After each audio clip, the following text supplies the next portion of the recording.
Good evening, everyone. My name is Jenny Frankel, and I'm the Associate Director of the Museum of Public Relations, the world's only museum dedicated to the public relations profession. We're so happy to welcome you tonight to our 5th annual celebration of Latinos in public relations, honoring pioneers of the past, the professionals of today, as well as the practitioners of the future. Tonight, we welcome our colleagues from throughout Canada, the US, and Latin America, pretty much the entire Western Hemisphere. I'd like to begin by thanking the many sponsors who have made this event possible.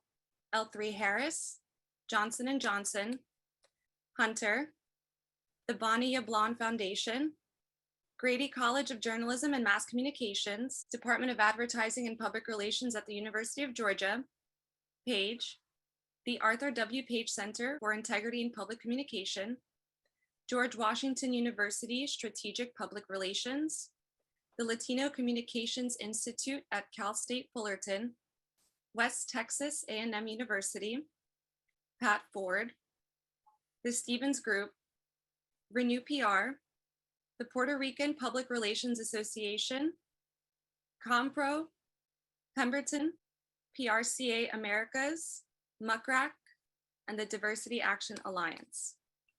A special shout out to Faye Shapiro at Compro, who has worked tirelessly to make this important event enjoyable and educational. Now, I'd like to turn the mic over to our returning MC for the evening, Deb Prieto Green, Senior Director of Communications at L3 Harris, one of the top 10 defense companies in the US. Deb has over 20 years of experience in the public relations industry, and we're so excited to have her join us again this year for the 5th annual Celebrating Latino PR History event. Hi, Deb, welcome.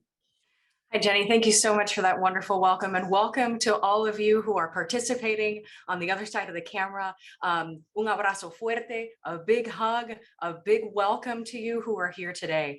It is an honor to be here on behalf of the Museum of Public Relations to do a fantastic event for you, celebrating El Mes de la Hispanidad, celebrating our Hispanic heritage and our Latino heritage, in particular in public relations. So thank you for all of you who are here with us tonight. We are really excited to be able to translate this in real time for our Spanish speaking audience. So we don't have to just conduct this in Spanglish. We will conduct it for you in a way that you can understand it in English and Spanish and a little bit of both, hopefully. So let me give you a little bit of overview of what we're going to be doing here tonight. We have 2 fantastic panels that you'll be hearing from later. We have some students that will also be speaking with you and giving you a little bit of history about some Latino pioneers in our profession. But we also have 2 very important speakers with you. You'll be hearing from tonight. I'd like to give you a wonderful introduction first and foremost to Maria Cardona, who is our keynote tonight. She will be speaking to us first. Maria is someone who you probably have seen on television here in the United States. She is recognized as one of the most influential Latinos in our country. Maria is a principal at Dewey Square Group, leading the multicultural and public affairs practices. She's a seasoned public policy advocate. She's a political strategist, and she has over 2 decades of experience in government, in politics, in public relations, and community affairs.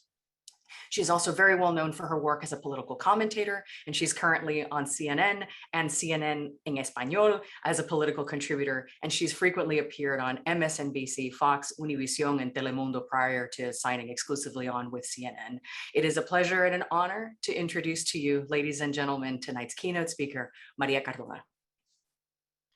Muchísimas gracias, Deb. Thank you so much. Thank you so much, Faye. I love that it's such an important event is happening honoring the history of Latinos in public relations, because I don't think we do enough of this, and I'm sure you all agree. Nos tenemos que celebrar porque gracias a nuestras voces, en la imagen de nuestra comunidad siempre se ve mejor, y eso es algo que necesitamos todos los días.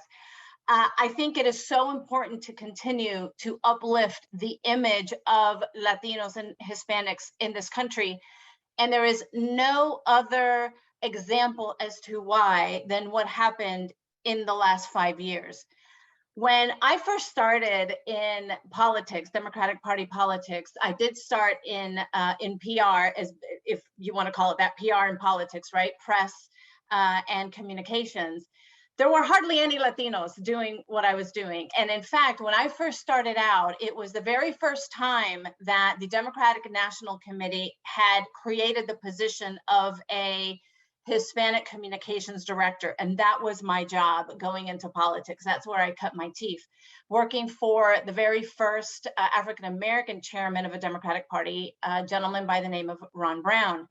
He understood diversity. He lived it his whole life. And one of the most important things he did for the party and for politics was to bring in young people of color who were hungry to work in Democratic Party politics, but to also understand that the most important piece in spreading the message of the Democratic Party was to make sure that we were spreading it in the communities that were growing. He knew even back then, we're talking the early 90s, back before it was cool to be Latino or to focus on Latino issues, that Latinos were going to be the future, not just of the party, but of the country. And so I am so thrilled to have started my career in that path and then to have expanded everything that I do to include Latinos in every way, shape, and form. And one of the things that I have seen throughout everything that I have essentially worked on in PR or politics or communications is that there aren't enough Latinos doing these jobs. That even today, even as we saw the census figures come out recently, where the population of Latinos has just exploded in this country, even much more so than anybody predicted that it would, quicker than anyone predicted that it would. Essentially, Latinos accounted for half of the country's population growth in the last decade. I mean, that is a jaw-dropping data point. Latinos quadrupled our own population in the last 40 years. Again, that is a jaw-dropping data point to have. And for the very first time, the census uncovered that in the populations under 16 in this country, we are already majority minority, and Latinos are leading the way for that. So what does that mean for our profession?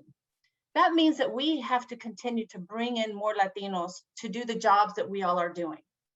And that really ranges from doing Latino specific work, like the work that I started out doing, to making sure that we occupy spaces that perhaps don't really even have a Latino specific responsibility, but that we have decision-making power over everything in our portfolio.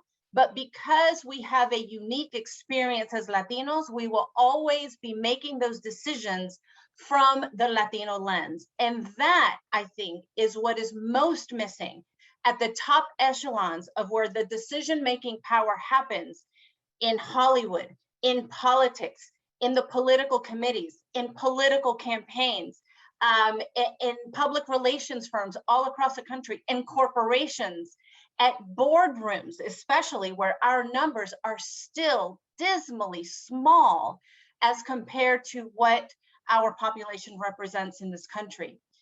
Sure, there has been a huge explosion of Latino representation in Congress. We have seen an explosion of Latinas running for office and winning, and that is fantastic, but we are nowhere near the numbers we need to be that will allow us to represent our numbers in terms of what our population represents. And what happens if we don't continue to strive to meet those numbers? Well, I will say again, it will allow for the kind of demonization and victimization and essentially scapegoating that some politicians like to do with our community, sadly. If we do not continue to uplift the images of Latinos, and again, it ranges in all of the industries that exist in this country.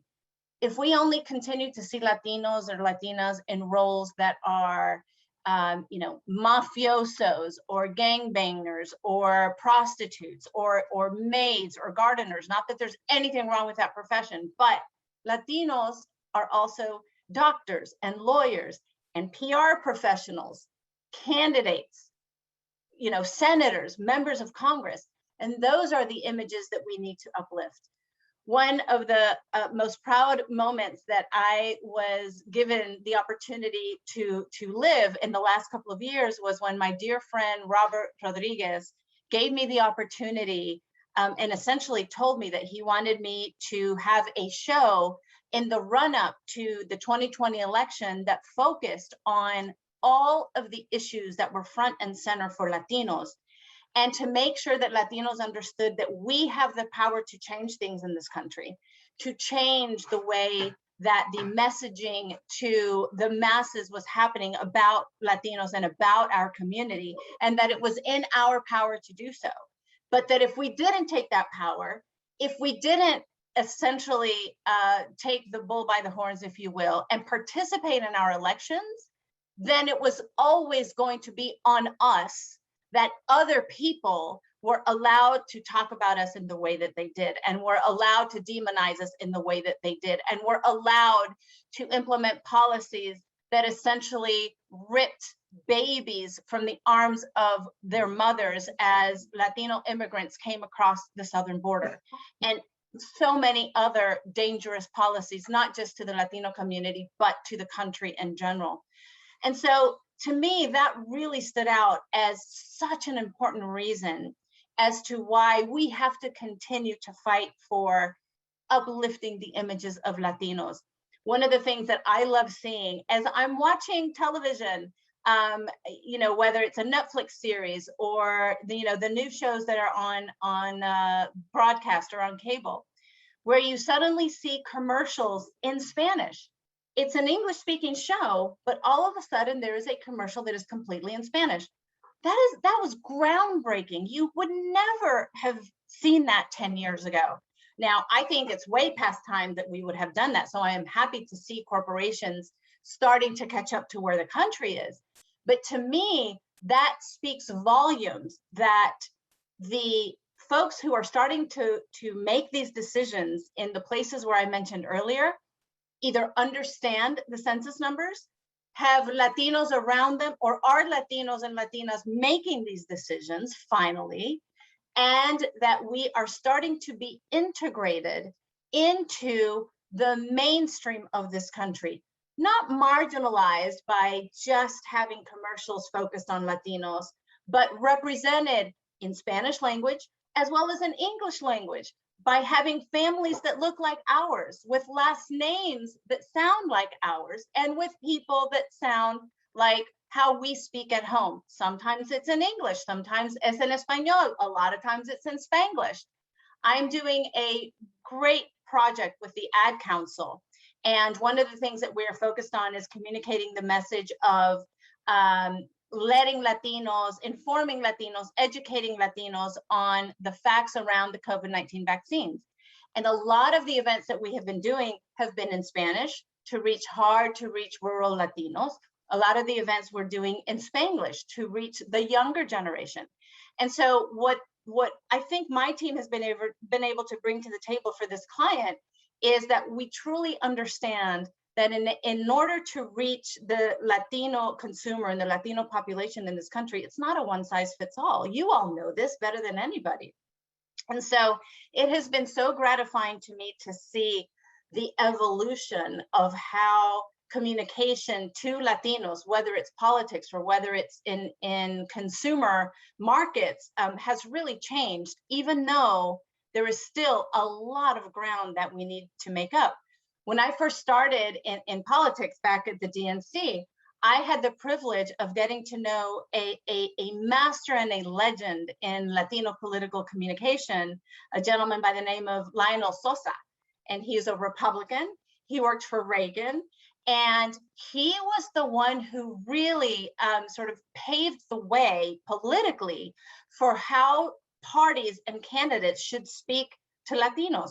He worked for the Republicans, he worked for Reagan, then he worked for the Bushes, and the Bushes were brilliant at communicating to Latinos. And in fact, when I was really starting to do a lot of work for the Democratic Party, it was up against the Bush campaigns. And it was, I never thought I'd say this, but it was so gratifying to me to see two robust political parties really doing everything that they could to outdo each other, to try to communicate their messages to Latinos, to try to get more Latinos to vote for them. That's a big, big, big change from what sadly became the reality, 10 years after that, when, we just saw politics really kind of go into the gutter of divisiveness and again, demonization of Latinos. But the way that I think we can not just fight it, but keep that from happening again, is by continuing to do our jobs and bringing more Latinos to the fore to do these kinds of jobs. And the reason I say that is because the more the mainstream community understands that we as Latinos are not that much different from, again, the mainstream community. We all want what everyone comes to this country for wants. We want to be able to have the opportunity to live a better life, to give our children better opportunities. That is universal. And that is also the definition of the American dream. And so instead of talking about the Latinos and Latino communities in ways that divide us from the rest of the country, we have to make sure that we talk about what we do and what we want for this country in a way that unifies, in a way that talks about how the pathway for success for Latinos is the same as the pathway to success for all Americans. And so one of the other great things that I've been able to do in my career is to work for the creation of a Latino museum. And that has been so satisfying. And it has been a long time in coming. I've been working on this with all of my friends at the Friends of the National Association of the Latino Museum. It's a long name. And as you all know, we were able to have Congress pass a bill, finally, a bipartisan bill, which was just, so satisfying, that finally was able to codify a Latino museum. And we're now working to get a space for it on the mall. But the reason why we all thought this was so important, again, 10 years in the making, was that it was the only way to ensure that Latino stories were front and center. It was the only way to ensure that Americans who might not necessarily have had any interactions with or any experiences with, or have never lived next to a Latino or never have known a Latina, the only way to get them to understand that, again, Latinos are not this, scary, dangerous community that they need to be afraid of, even though as much as some politicians might try to make them afraid of us. We have the power to change those narratives. And we have the power to change those narratives by ensuring that our voices are always front and center. And yes, again, like I said, it helps that people like AOC and Julian Castro and Rubén Gallego and Senator Catherine Cortez Mastos are doing what they do each and every single day. But we need more. We need more of them. We need more senators. We need more members of Congress. And I cannot wait until the day when one of the tickets is either a Latina or a Latino, either at the top of the ticket or as vice president, because that is going to be the ultimate culmination of really understanding and coming full circle to what our political power is in this country. So I am thrilled to be here with all of you. All of you all are, my compadres and comadres in the fight. Me encanta que todos estamos aquí para la misma tarea de subir en alto la imagen de los latinos en este país. De verdad tenemos mucho que contribuir y hemos contribuido mucho a esta sociedad. Lo estamos viendo en todas las peleas que estamos teniendo ahora mismo en el Congreso. Our struggles today are still front and center in terms of what Latino means in this country, what immigration means in this country, and they're not one and the same. Let's be very clear, right? From a political standpoint, one of the biggest mistakes that political parties make is to think that immigration is the one and only issue that are important to Latinos. And yes, it has become what we call a filter issue. But the economy and education and healthcare have always been the most important issues in this country for our community. Climate change is also front and center.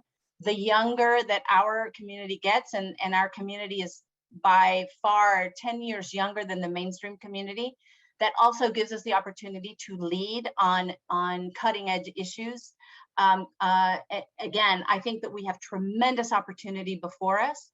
And I really look forward to working with each and every one of you to ensure that the image and the name of Latinos continues to rise even further up in the American agenda and the American psyche. Muchísimas gracias a todos. Maria, thank you so much. Those were fantastic remarks. Unidad is a really important concept, right? It is sometimes really difficult for Hispanics, for Latinos, for Latinxers to say we are all part of the same community, because we all have a nation state that we identify with, but being Latino and being Hispanic is more than that, right? And we all have something that we can connect with. So thank you so much for your remarks. Thank you for being here with us tonight, and for emphasizing the importance of not just representation but participation, right? Because you can't be where you're not visible and what you're not seeing. I look forward to going to the museum once the doors are open. So thank you very, very much for joining us here. Thank you. Muchas gracias. Un honor, gracias. Thank you, everyone. I know we're all kind of clapping from our desks, so I'm sure Maria can feel it, even if she can't hear it from you anyways. I'd like to introduce our second speaker for the night. Our speaker here is going to talk a little bit more directly on that same topic of the importance of diversity, on the importance of inclusion and equity. But she's here to actually share with you a lot of data that we also have done specifically in the PR and the communications profession. And it's my absolute pleasure to introduce to you Carmela Glover. Carmela is the president of the Diversity Action Alliance and the director of Diversity, Equity, and Inclusion at the Page Society. The Diversity Action Alliance, for those of you who are not familiar with it, is a cross-industry collaboration that focuses on accelerating meaningful and tangible progress for diversity, equity, inclusion in the communication fields for people of color. Some things I didn't know about Carmela, I have heard Carmela speak, and I am very familiar with her work, but I learned something about her background. She originally was an engineer before she transitioned over to diversity communications, and working in the tech industry, always having an engineer who not only values but understands the power of communication and the power of diversity is fantastic to see. So even more mad props for you, Carmela. Carmela is a subject matter expert, actually, obviously in the field of supply chain and manufacturing operations on top of all of that. So Carmela is here tonight to share with us the results of the benchmark study that was conducted as part of the Diversity Action Alliance, to talk about what our representation amongst all persons of color, but also Latinos, is part of that within the study. So Carmela, super pleasure to have you here tonight, and the floor is yours, ma'am.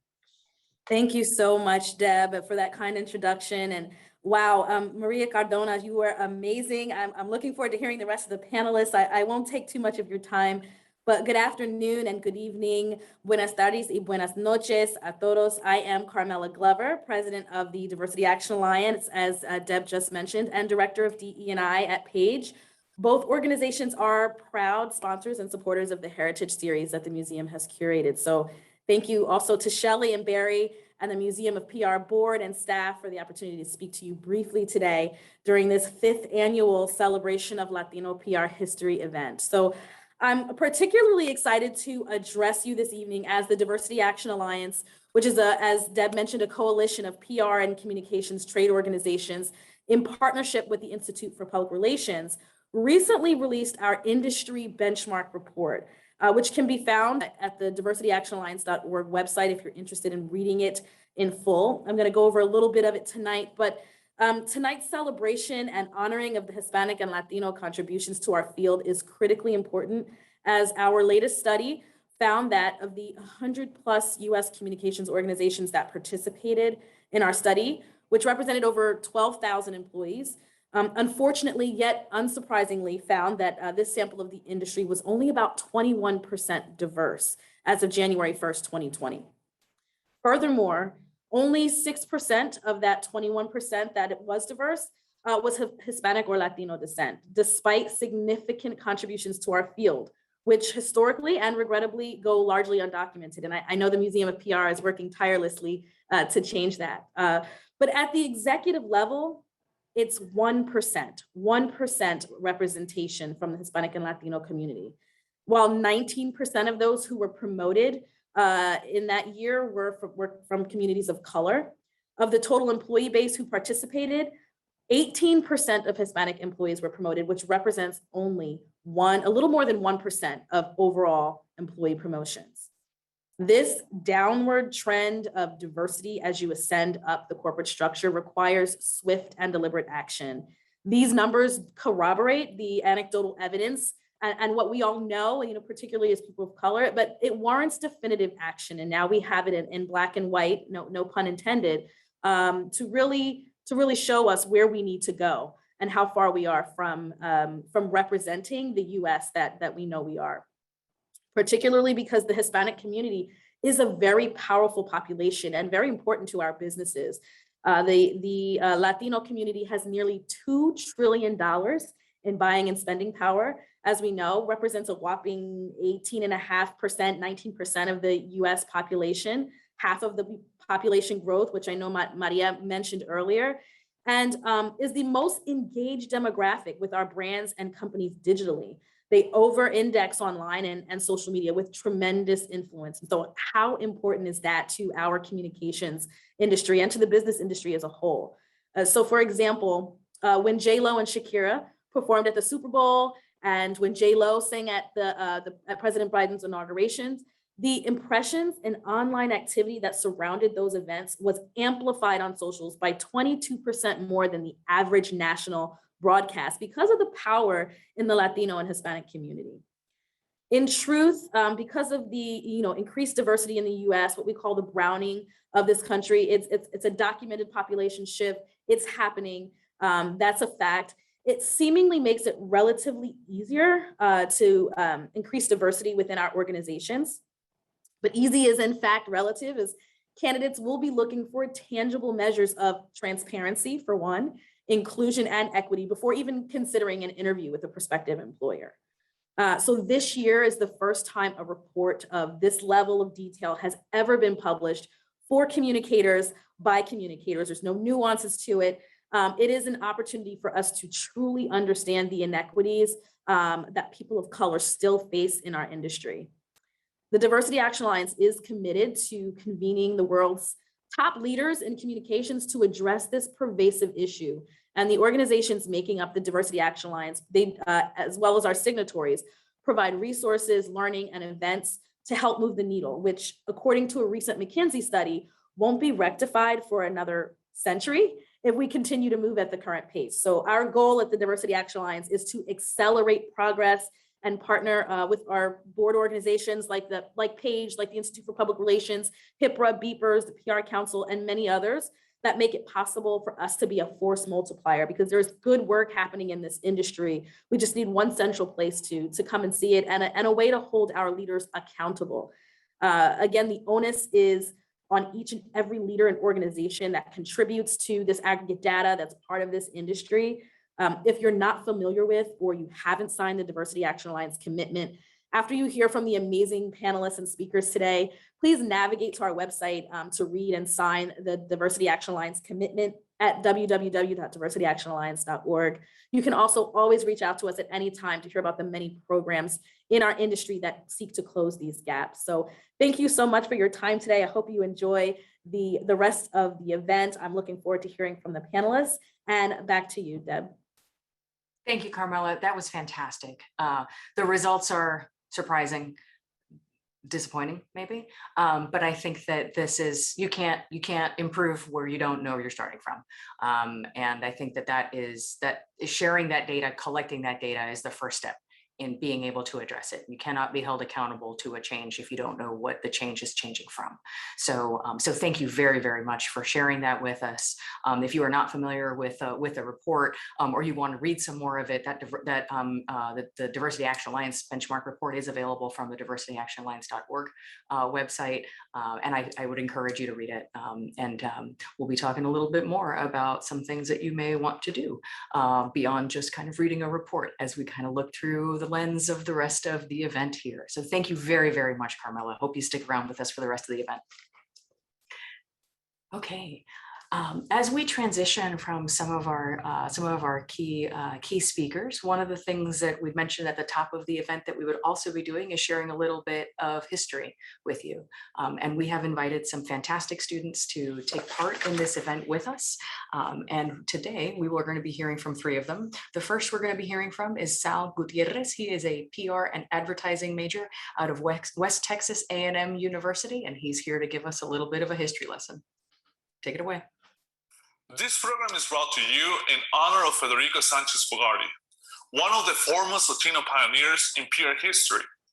Sanchez Fogarty was a Mexican-American who understood the importance of public relations at a very young age. That's why, in 1923, at the age of 21, founded the National Association of Publicists in Mexico.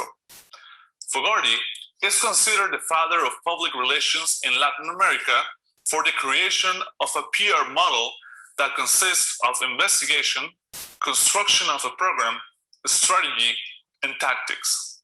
Fogarty's model also separates individual relations from public relations. His definition of public relations is as follows. PR is the art of planning and supervising the persuasion of people when they are part of a large group and when we need to connect with them collectively to promote any object in mind. Thank you, Sal. I think you're with us tonight. So thank you very much for sharing a wonderful, wonderful little history story with us. You know, it's important that we talk about today, but it's also important to remember where we've come from. Next on the program is my pleasure to introduce to you the Senior Leader Roundtable that we're going to be having. We have invited some wonderful senior leaders from agencies as well as from corporations to talk with us today. This is, I think this is an important conversation. I'm happy to say that these are all folks that all have, you know, executive positions. So I'm pretty sure that they probably represent more than the 1% that Carmela talked about in her report. So I'd like to invite the members of our first panel to join me here on camera. Hello, everyone. Fantastic. Just remember to also take yourself off of mute so that we can all hear from you. This is a wonderful senior panel that's been assembled here with you guys to be able to speak with us today. I am going to go around and call upon you, and if you wouldn't mind just sharing a little bit about who you are for those in the audience that may not be familiar with you. Catherine, I'll start with you since you are the first block on my Hollywood squares here. Thanks, Deb. Well, first and foremost, thank you for all of your heart, energy, and spirit you have put into this event. It's incredible, it's palpable, it's infectious. Thank you. You've done a tremendous job. And kudos to Shelley and to Barry Spector for all of their incredible efforts all year round to help promote our industry. I am the Senior Vice President of Marketing and Communications at SAIC. And my purview, my portfolio, if you will, includes marketing, communications, environmental social governance, and change management. And as we're looking to the future of the industry, I also have a P&L in my organization because a lot of the work we do is classified and it's done by highly cleared individuals. And our customers, our 3-letter agencies that we work with, need those services too. So it's an interesting twist on what we do. It's sort of a mixture of both, and it's an opportunity to really demonstrate the value of our profession in a whole new way. Fantastic. Thanks for joining us tonight, Catherine.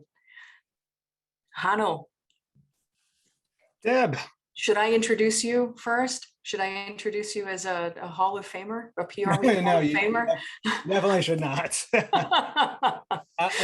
Thank you for inviting me to participate. I'll just be brief. My career, I feel, has come in 3 big chapters. The first chapter, I worked in politics and governments, Capitol Hill, the White House, heading communications for several different presidential campaigns. Then I wasn't sure what to do. So truth be told, I went to Iraq briefly, where I was an advisor to the TNA. And then later I landed in corporate consulting. I told my then girlfriend, now wife, I think I'm going to do this until I figure out what I want to do. 10 years later, I was worldwide vice president of Burson Marsteller, the 3rd largest global PR firm. I'm now in my 3rd chapter, which is client side. I went from a small mom and pop restaurant company known as McDonald's to now being the CCO, the Chief Communications Officer for General Mills. That's me. Thank you, Hannah. Ro, you are up next. All right. So I'm Rosanna Fisk, and we have some similarities in that I have lived different lifetimes in my career, and no, I'm not 97 years old. But I did start out as a reporter and thought I was very blessed to be working in New York City as a reporter until I had to experience a gruesome New York City winter and walking, to the subway and back home, and definitely wanted to make a change right away and be in a warm climate. And so thankfully I got an opportunity to move to Florida, where I've been the last 25 years. And I've held jobs at multinational agencies for about 15 years. And I have then, of course, my good friend who happens to be on this panel, Oscar Suarez, called from Wells Fargo back in the day when he was there. And I joined Wells Fargo and was heading the Southeast and all of the work in the Southeast US. And about 3.5 months ago, made a jump, and I am now the Global Chief Communications Officer at Royal Caribbean Group. So overseeing 5 cruise lines and all the headache and all the wonderful things that come with that. So there you go. Fantastic. When I need advice on a cruise line, I know exactly who to call. No, I'm just kidding. Thank you, Ro. Etienne. Hi, I'm Etienne Hernandez Medina. I am the president and CEO of H&M Communications, public relations and integrated marketing communications consultancy I founded 18 years ago. I came from Cuba in 1980 at the age of 7 with my mother and my brother, grew up in Miami. At a later date, I started working in public relations by accident. I was actually studying biology at the University of Miami. I was on a debate team with Debbie Prieto, which is how we know each other, and from high school as well. And I got an internship and then a job at Ketchum working for Rosanna. That's where I started as an intern. And the rest is kind of history. I went on from there to be president of Latin America and US Hispanic at Weber Shandwick, spent almost 10 years there. Then I went to Universal Pictures and I really hated Los Angeles, and I moved to Chicago to be an EVP of consumer PR at Edelman, and that was also lovely. But I was actually called by entrepreneurism and decided to open my own firm after all those years. I opened it 18 years ago. Today, we're one of the largest multicultural owned PR firms, do a lot of work in that space, but also do work that is not multicultural in nature. Do a lot of work in entertainment, a lot of television, a lot of movies, everything from Straight Outta Compton to The Shape of Water or The Green Book. Those are films that I've worked on, and really big shows, like whether it's Wipeout or The Masked Singer or American Idol, those kind of things. And also brands. We work for Match, we work for Comcast, we work for Amazon, Netflix, all the big streamers. I run an agency that is 99% women, and it's 99% not white. And that is a really interesting situation to find yourself in. A lot of folks are talking about what we can do in terms of, setting up panels and talking about commissions and things like that. I have that luxury doesn't exist in my world. I need to cast, I need to hire, I need staff. So it really is an extraordinary journey that we all find ourselves in. And I've been doing this for a long time. And for now, I think what's really important is being able to not only talk about how we got here, but how can we open the doors for further wider for other folks, and to get them ready to actually do something when they get there, which I think is something that we need to spend some time talking about later. Yeah, we absolutely will. Thanks. Deb, I have to just say one more thing. He did not say that he has won so many awards, including being named the finalist for Agency of the Year just the day before, what was it, yesterday or the day before yesterday? So he's too humble to say that, so I'm gonna go ahead and say it for him. You. Rock on. Thank you. Thank you. Marta. Hi, everyone. Thanks, Deb. It's so fun to be here, and I wanted to congratulate Ro. That's such a great position that you've taken. So proud of that. It's so great to be here and be with all these other people that have an impact, because PR has a huge impact. You know, Maria talked about it a little bit, and she talked about a lot of things that matter to all of us. But when you think about the impact that we can have on all facets of society, like what ET is doing with all of the different shows he's working on and all of the different things that he's working on, it's so imperative. I'm the Chief Communications and Brand Officer at Westinghouse. I am a proud Mexican American that grew up in the US, and I'm just delighted to be here. Thanks, Deb. Thank you, Marta. Thank you for being here with us. And last but not least, Oscar.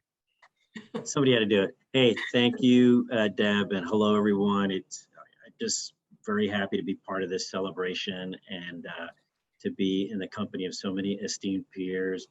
I've dedicated my career to being born lucky, meaning as a baby, at 9 months, my parents took me out of Cuba. I didn't have any say in the decision other than just crying all the way to the States. And but I've dedicated my life to just trying to honor that good fortune. And I chose PR and earlier the newspaper business to do that.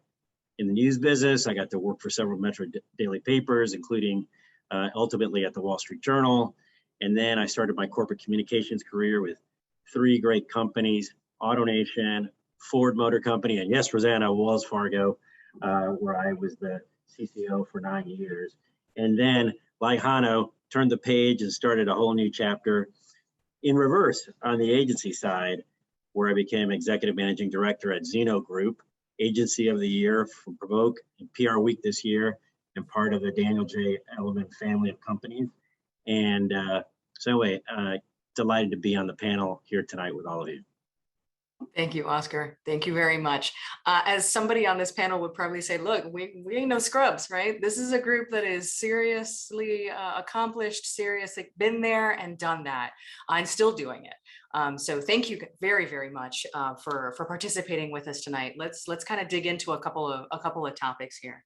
One of the things that a professor I heard say once about this field is that being in communications and in PR, you are the chief conscience officer, right? You are the chief Jiminy Cricket for those of you who are into Disney, the chief conscience and for a company. And in many cases, that's true. And there are other people who are in that, but in the CCO role or in senior communications roles within a company and even as an agency, what are things that you've done to help your leadership be better leaders within the organization or for your customer set? Well, I'll jump in since no one else is jumping in. I'll tell you one of the things that I think makes us the leaders that we are, and I think many of the people that you see on this panel, I've either known for a while or worked with at some point. And I will tell you, it's truly being candid, honest, and open. All of those things that go with authentic feedback and being true to who you are. I find that the more authentic and open that I am, and the more that I provide my feedback in a truly candid way, sometimes a little too blunt, I know, it really pays off, and it pays off in a big way. It pays off in building a stronger relationship. It pays off in bringing together different mindsets, and it really allows for you to build that level of trust with your leadership team and with your executive team that perhaps other people around the table aren't doing. So I would just say, being honest and candid and, not for the sake of being argumentative, but really, knowing your stuff and standing by it. I'll jump in after that, Ro, because you said it so well. I mean, we have to build that trust, right? And then I think what we do is we focus on the numbers. Carmela gave a really good download on the numbers. And if you think about the Latinos in the US today, almost 20% of the population. But if you also think about where we are in the labor force versus our representation in the executive ranks, very different numbers, right? If you think about how many Latinos are actually working in the US versus 4% of the executive ranks, there's a big gap. And there's no other greater gap for any other group than with Latinos. So I think it's like building that trust, focusing on the numbers, and then taking it to the next level. If I could jump in here, I love the chief conscience officer. What I love more is the chief courage officer. The courage to have the convictions to drive the company in the right direction to be all that it can be with all of its stakeholders. And we play a very unique role in that purview of being able to see and evaluate all stakeholders and their needs equally, but understanding the business enough to be able to deliver that courage that sometimes leadership needs, that little extra shot in the arm. And I think that's really important. A great point, and it really it kind of dovetails back with the trust, right? The I'm just being honest, right? Or I'm just saying that's not where you take it with leadership, right? There needs to be a basis of relationship that's based on trust to say, I know I'm going to disagree with you, but here's why you should listen, right? That's the core of importance there. I had an opportunity to do earlier in my career was, as I was coming into management, was to get to sit on the other side of the table and interview individuals to hire. And that gave me a really interesting perspective, right? Because if you've never hired, you always wonder what's happening on the other side of the table. Like, what are they thinking about? What should I prepare better for? Not just kind of study my resume. And obviously in the roles that you have today, you have likely sat on that other side of the table from a candidate many, many times. What are things that you wish that candidates would know you're either looking for or are interested in hearing from them, and how they can maybe differentiate themselves in a hiring process? Take it away, Oscar. Yeah, this is a little counterintuitive, but the interview is really not about you. It's about a problem the hiring manager is really trying to solve. And so your objective in the interview really ought to be that they see the word solution on your forehead. That person, that man, that woman, that professional is the answer to my problem, right? And so I think sometimes we lose sight of that when we're in a dialogue like that, because we talk about our careers or whatever have you. But fundamentally, the hiring manager is trying to solve a problem, is trying to fill a need. So if they can see that you're the solution to that, you're in. I would just add to what Oscar has said. Well, one, I agree with what Oscar has said. I'd say the second thing that I would add is when you're interviewing with folks, and I've found this a couple times over, those that over prepare, like, boy, does it come across. And I am looking to understand who you are as a person. And so do get us talking, try to understand what we're trying to hire for, exactly as Oscar said. But then do a little bit of talking yourself, because if you want to differentiate yourself from the field, like, I need to understand who you are as an individual in a way that's authentic. I mean, the only thing that resonates more than problem solving is I know who this person is. And there's that qualitative component of hiring where you're trying to understand, can I work with this person into late hours? Great point. Hey, Etienne. I would say part of it also is about readiness, and not readiness in a big picture. Then you don't need to know everything there is to know about something. But at the very least, I think it's very fair to expect basics, like periods in the right places, semicolons, like ellipses or not, et cetera, et cetera, et cetera. It is really difficult, especially in our case when we're hiring, and I need to hire multicultural folks. The pipeline is not there. So there's a lot of investment that I have to make separate from a different company to just get through the day. The education systems, and we're talking about quotas, we're talking about numbers we want to get to, these benchmarks. But in parallel, what needs to happen is that we need to get these people ready. Like, it's okay, it's great that we're going to have a trillion Latinos under the age of 16. The majority are us, the majority minority. But that means absolutely nothing. We are not actually investing in making them ready. And that is something I think that we really need to be talking about and doing something about. It is very difficult here for us in terms of the work that we do. It gets more complex as we rise to the ranks, as our voice becomes something that is sought after, and we're given those opportunities. We have to have something to say. We have to be able to watch that door and do something. We've been fighting for this moment for so long, right? So now we're there. And now you got the interview, like, walk through it, do something about it. And I think a lot of it, I've been getting a lot of questions these days in interviews about work-life balance. And obviously those are really important things, mental health. I also would like to start the conversation in interviews, at least focus a little bit on the work. I don't see a lot of desire it's not consistent desire to work. By the time I started working in PR, I had done 1 trillion internships. I'm probably not the best model because I also changed jobs every other week, wherever the water or the soda was better. But ultimately, it is important for you to take charge of your career and to care about you and care about your life and your prospects, not the other way around. I can't care about those things for you more than you care about yourself. And I think that's the biggest advice. Like, I can't want this job more than you. And also, you're not the only one I'm talking to. So it's really important that you come to the table and, like you said earlier, talk about solution. I've got a problem, if complex or not, I need you to solve it. How can you do that? And there's not enough of that. Thank you, E.T. Yeah, Catherine, I saw your note. Yeah, I'm sorry. 2 words, business acumen. Business acumen. Yeah, those are terms that I work on with my team too. And anybody who's worked for me, I'm like, I put out my commander's expectations letter because it's an old habit from the Air Force. And I said, look, the business doesn't know the language of communications and the language of PR and the language of advertising and the language of what it is that we do. And if you're talking to them in your language, it's going over their head.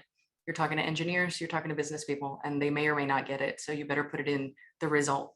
To your point, right, Catherine, like, it has to be about business acumen. It cannot be just in PR terms, and make sure that that's not the only place that you speak. It's a big deal. I don't want to bring the topic down, but I do think it's important to acknowledge, right, that the reason that we are virtual, the reason that we are not sitting in a room together, being able to have this event happen in person is due to COVID. And obviously it's not just impacting this event, right? It's impacting each one of our organizations. How has COVID really how has that affected your organization's talent, either the existing talent that you have or talent that you're trying to bring into the door? I know E.T. talked a little bit about, some of the experiences that he's had recently. Not sure if that's necessarily tied to COVID or not, but would like to kind of open the panel to have that conversation. I'll kick it off, Deb, because I've hired about 60% more of the organization that I inherited. And that was all during COVID. That's all during the last 18 months. And the main thing for us was just making sure that people could show up the way they wanted to show up, the way they were comfortable with. And then the other side of that was making sure that we felt like we were over communicating, so that they felt like they were just getting enough. So sometimes you feel like, wow, I'm over communicating, I'm saying too much. To the person on the other side, it may just be just enough. And so far that's worked. We've done some surveys and that's really helped, but making people feel comfortable, even when we're not. I mean, that's a big part of it. And then understanding that people just come in different ways to work. And on Zoom, they're going to come in different ways too. And just accepting that. And I think that's really just helped the organization really thrive and our industry as well. Yeah. Thank Yeah. you. You know, that's a really interesting question. I just went through a lengthy interview process myself for this role that I'm in, and it was entirely like this via video conference. And you know, I interviewed with the CEO several times, with the CFO several times. You know, my company is the second largest cruise company in the world. And every interview that I had with an executive committee member or even with some of the board of directors members was like this. And so having gone through that, and like I said, it was several months, having gone through that all on WebEx or Zoom or Teams, I think we're all familiar with all the platforms now. It's really an interesting experience when you've never done it in video conferencing before. And what I found that was very telling is you have to be that much more exciting and animated on camera than you do in person. And it's really easy for people to become distracted during an interview on camera. So what I do and what I did during my interview process was whenever I saw that someone was becoming slightly distracted or perhaps even bored, I immediately switched the subject and talked about something differently, regardless of where I was in my answer. That way I kept them guessing. And I say that because, you know, a lot of the people here and a lot of us are continuing to conduct interviews or meet with potential candidates or, you know, whatever the case may be. I'm hiring myself, so I'm doing a lot of the interviewing. And I got to tell you, it's easy when you're on the side of being the person that's doing the interview to be distracted and be almost a little bored by what's happening on the other end. So you got to make sure that you keep it interesting and that you not only do your research, as Hanno said, but that you are actually thinking, I need to be more animated. I need to be a little bit more entertaining than I normally would be, because that makes a big difference and that differentiates you. The period of the pandemic has been a mixed bag for us. We've expanded, almost doubled in size over the last 18 months. And one of the things that is really encouraging and it's been really exciting is this idea of either hybrid or working from home. We went straight working from home at the very beginning of March of last, I guess in 2020. And that was it's been really amazing because it has opened the doors to talent. Whereas before we were looking at cities and markets and things like that. Now we're really just looking at where the talent, and very little does it matter whether they're in Alaska or not. As a matter of fact, we have a lot of employees right now who are currently working in Spain, they're working in Europe, and they're working in US work, and they're just sitting by a beach.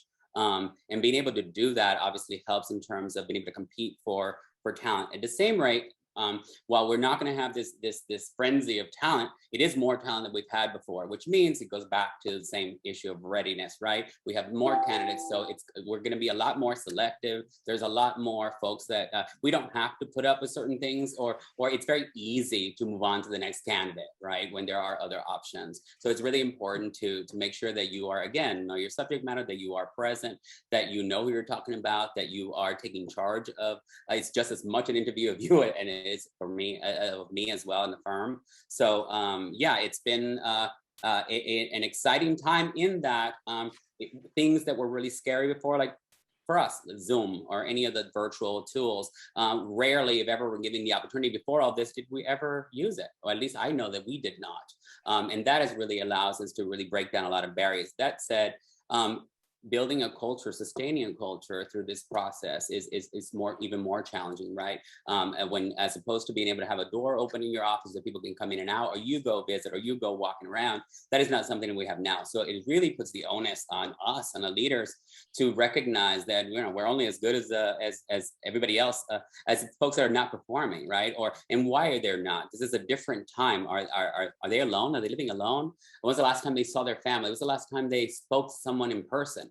Whatever it is, understanding what their needs are is going to make a lot more. It's going to impact their success. And in order to do that, you have to change the way you do things. So I currently spend maybe 2 or 3 hours at least on a daily basis just calling employees. That's all I do. I spend 2 or 3 hours calling employees, and I do that throughout the entire week and cover the entire staff. It is really important. The last thing I want to do is be surprised. These are our most prized assets. And to dedicate any less or to consider them any less important is the end of us. And I know, at least for us. And I recognize that that's our biggest asset, and that's where I'm putting my resources, and I continue to do so. Good for you. Thank you. I wanted to ask one last question of the panel, because I think folks see where you're at today and wonder, how did you get there? And I was wondering if you would mind sharing a story about what did you do in your career, or what is a lesson that you learned in your career that really enabled you to continue to not get stuck in your career and continue to move up to the positions that you're in today? I'll definitely share here, since one of the people that I credit is on the panel, and that's Oscar.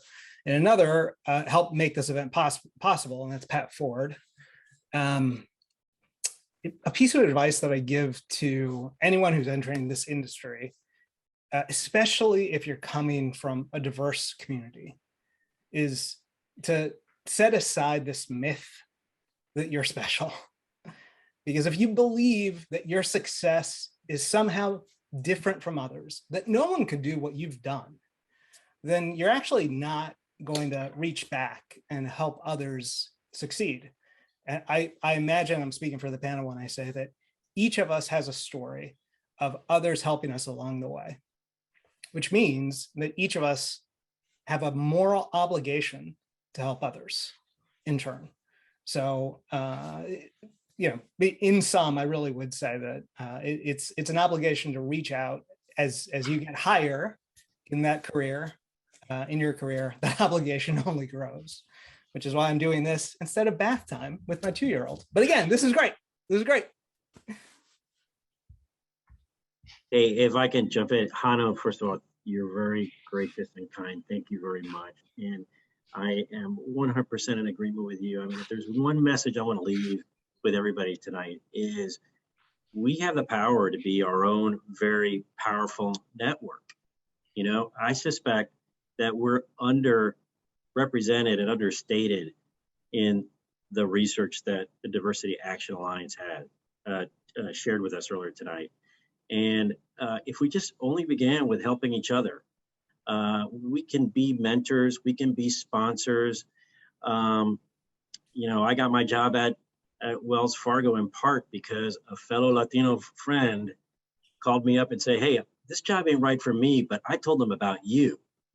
That's the power of our community.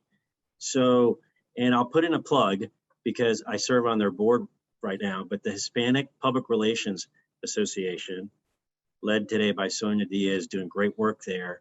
I mean, how many of us are members, right? On the agency side, on the corporate side, like if you're not a member today, join. Like we need to be bigger, we need to be better counted, and we need to be helping each other more. And I think if we all do that, those numbers in the Diversity Action Alliance survey and the future editions of it will look far better. It's not just an obligation, it's an honor, right, Oscar? It's an honor to help others. And we want to be here because of our abilities. And there's no one here on this panel that's not here because of their abilities. And we're not here because we're Latinos. We're here in our positions because of our abilities. And that's what you're talking about, Juana, when you say that that's what's got to carry the day, because that's what got us here and that's what's going to keep us here. We just want to make sure that we're opening doors for others so that they can walk through and demonstrate even more all these numbers that we've been sharing all night and get better representation across the board. I would add to that in opening the doors and mentoring and sponsorship, I don't think that's enough. I think we have to really own the professional development. And I disagree with Etienne on this, really own the professional development of the fellow people that we're helping. And our sponsorship has to include really encouraging them, to get involved in HPRA in PRSA, in events like this one, the Museum of PR events, and you know, Shelley and Barry do a number of different events that are just so timely and important, that we are great for professional development. So I would just say not just opening the door, but really helping to own the coaching and continue professional development, because that's what gets you ready. That's what moves you forward. And that's what really advances your career. Well said. Thank you, Ro.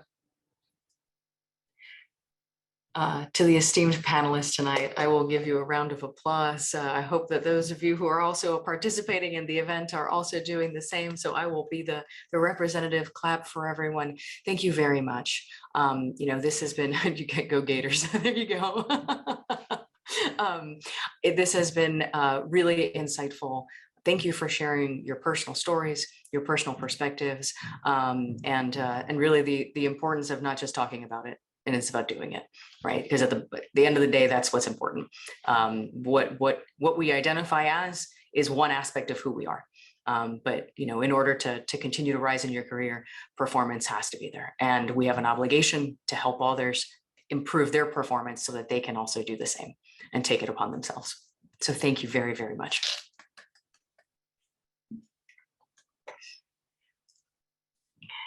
As we transition to our next panel, before we do that, we do have our second Latino PR History Snapshot, which will be done by Martina Vargas, who is a PR major and the HPRSA president at the University of Florida, since we were talking about Gators. So take it away. Hi, my name is Martina Vargas, and I'm the president of the Hispanic Public Relations Student Association at the University of Florida. I'm so glad to be here today representing this organization to celebrate Hispanic Heritage Month and all that it means to our communities around the world.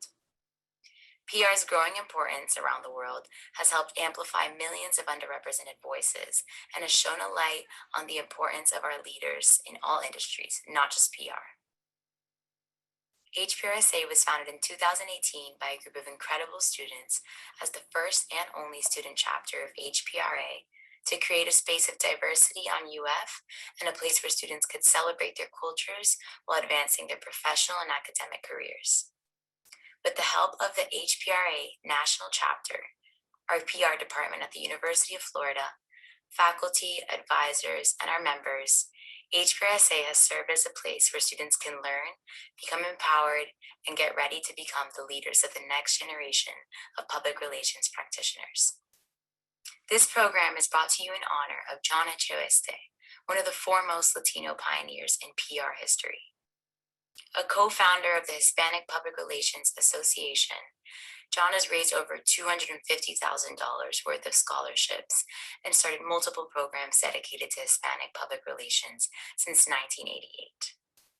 He's actively pushed for our communities in the PR industry, and today we thank him for that. John, muchas gracias. Martina, muchas gracias. Thank you for participating in our event today. And again, go Gators. Don't tell anybody at the University of Miami, that's my alma mater, but the Gators are awesome. For the second panel this evening, we are going to be joined by another group of esteemed professionals. So if you are on panel number 2, I invite you to turn your cameras on and to turn your microphones on and join me here as we proceed. Thank you, everyone.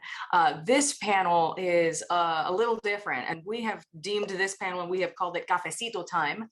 So I think most of us here have our, if not caffeinated, maybe a decaf. Thanks. Thank you, Amelia.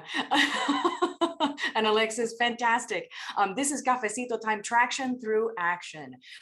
We want to talk not just about the things that we've done individually, right, but really kind of dig a little deeper into the topics that you've been hearing about from our keynote, from Carmela, from our previous panel, and talk about what are the things that we can really do? What are the things that you can do no matter where you are in your career? If you're a student that hasn't graduated yet, if you're a new college grad, if you're mid-career, if you're senior senior, if you're at the top of your food chain in your function and in your company or in your agency, that's great. We still want to talk about things that you can do because there's things that we can all do no matter where we are in our career.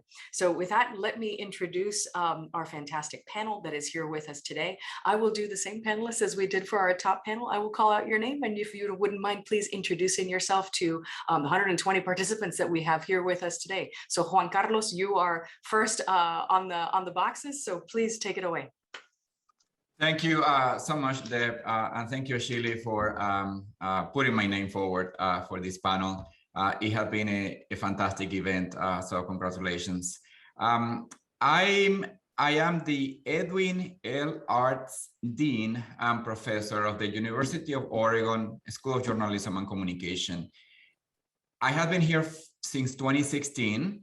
Never in my life thought to become an academic in the first place, and nonetheless a dean. So it has been a privilege for me to be in this position because of the possibility to impact so many students.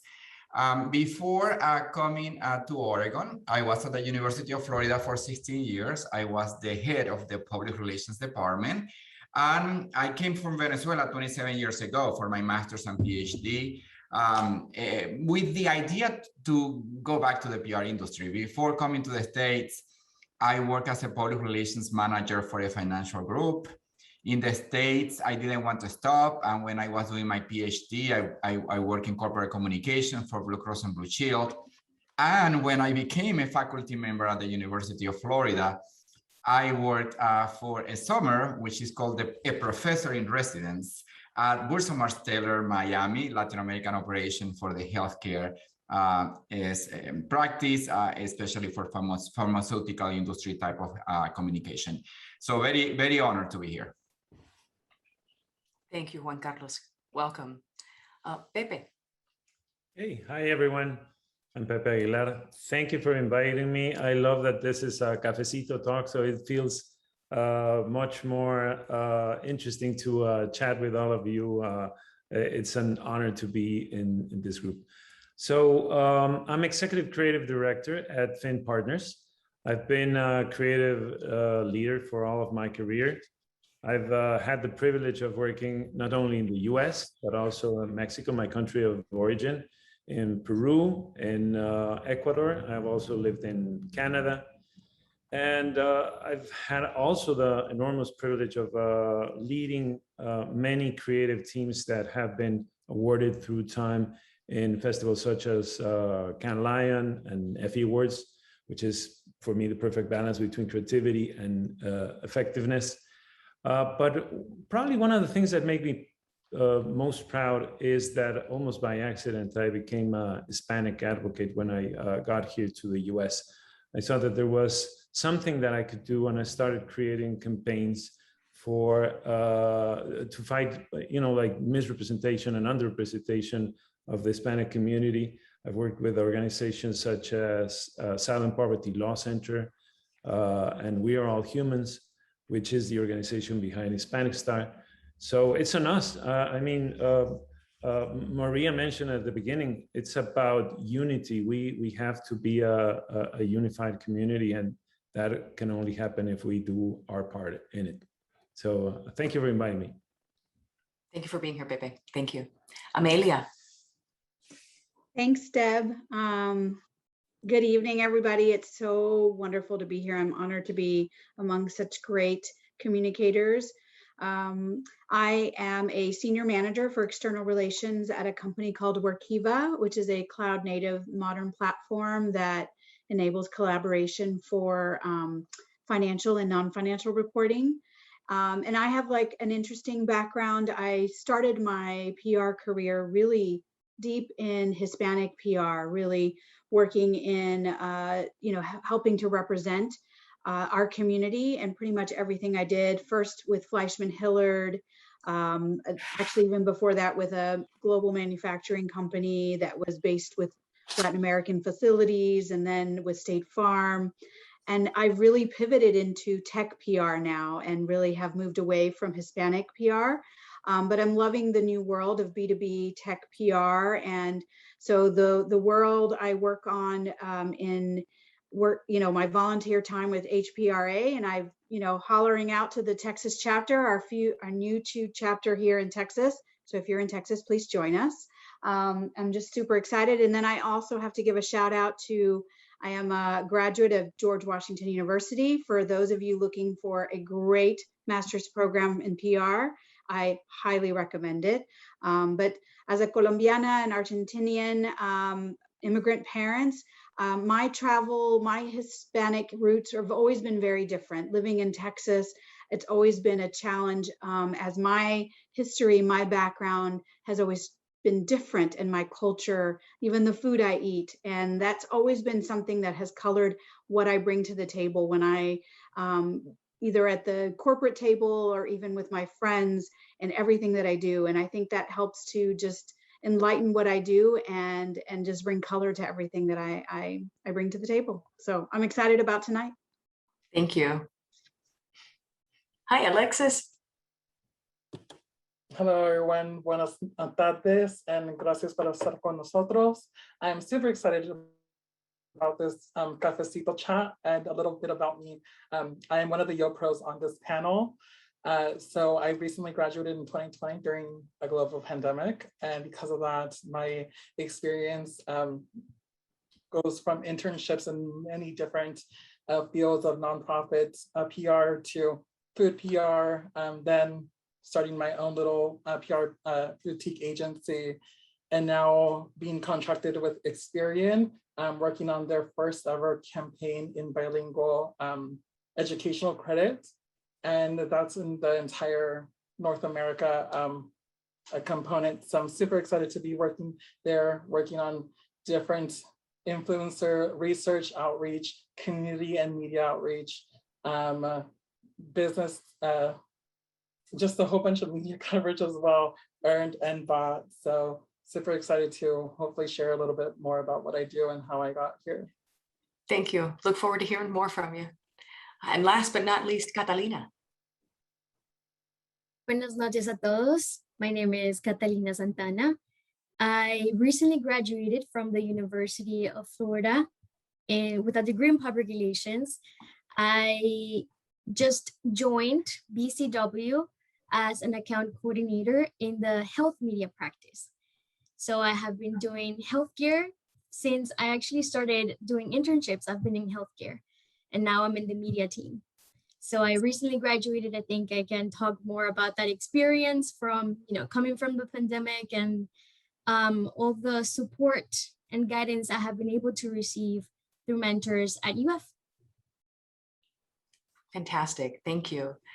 So I think we're all prepared with or properly caffeinated, maybe at least, to kind of get into tonight's talk.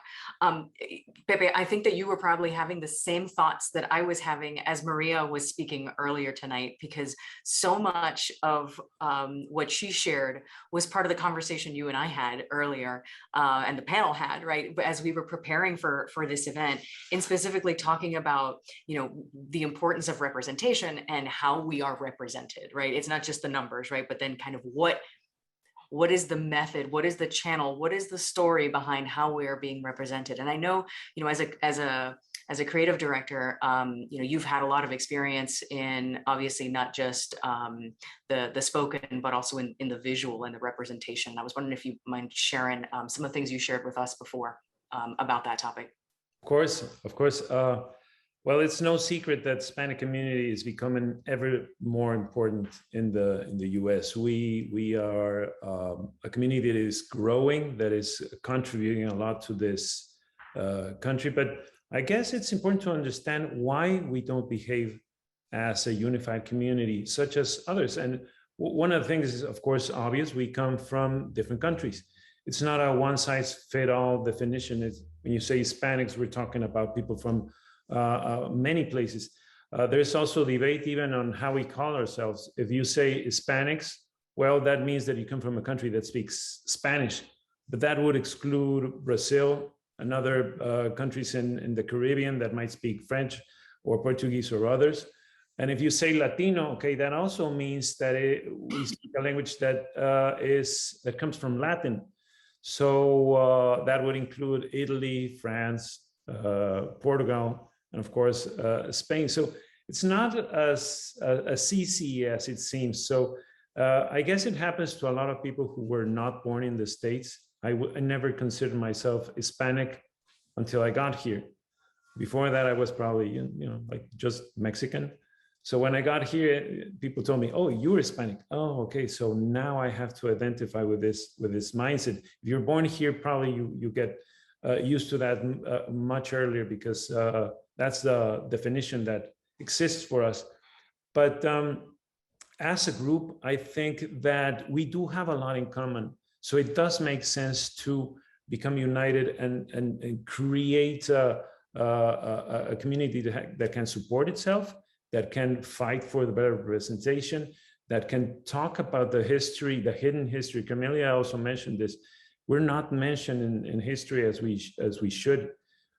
It's almost unknown to anyone that 1 out of 10 people who fought alongside Washington for the independence of this country, 1 out of 10 was Hispanic.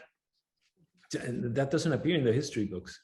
And also, we generate a lot of money. Our GDP for this country is huge. Also, Camille mentioned $2.6 trillion. That means that if we were a separate country, an independent country, I'm talking about the US Hispanic community, we would be country number 8. We would be ahead of Canada, Italy.